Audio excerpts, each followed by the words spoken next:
Шетелге діни білім алуға барған қазақ жастарының ішінде теріс ағымдардың ықпалына түсіп, жат идеологияның жақтаушысы болып оралғандар аз емес. Бұл жағымсыз үрдіс әлі күнге жалғасып келеді. Не істемек керек?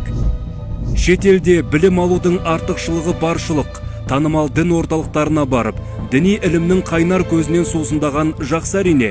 Жастарымыздың шетелде білім алып, елімізге керекті һәм бірегей маман боламын деген ұмтылыстары құптарлық әрекет. Дегенмен оның залалды тұстарын да жоққа шығаруға болмайды. Діни иммунитеті қалыптаспаған, әрі дәстүрлі, қазақы танымы болмаған жастарымыздың жат ағымның жетегіне еріп кетудегі бірден бір себебі осы болып отыр.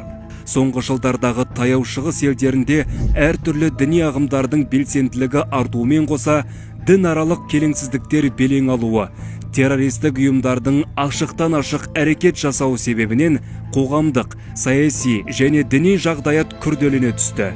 Бұндай әртүрлі жалған және деструктивті ағымдардың басты мақсаты олар өзге елден білім алу мақсатында келген шетел азаматтары арқылы өз қатарларын көбейтуді көздейді. Себебі олардың мақсаттары діни теріс идеологияны дәріптеу арқылы басқа елдерге деструктивті ағымдарды тарату.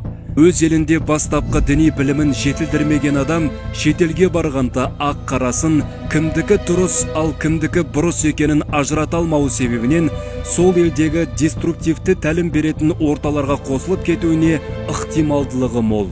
Қазіргі уақытта діни сауатын арттырғысы келген немесе діни маман болуды армандаған жастарға отандық діни білім беру ордаларының есігі ашық.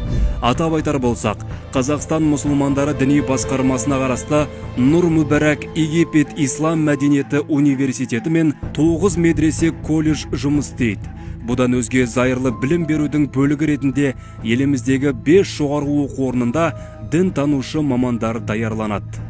Ал кім өзге елде діни білім алғысы келсе, шетелдің білім ордаларында Қазақстан мұсылмандары діни басқармасы және мемлекет аралық келісім негізінде ғана магистрлік және докторанттық дәрежеде оқуға болады. Ал бастапқы білімді, яғни бакалаврлық базалық білімді өз еліміздегі оқу ордаларынан алу қажет.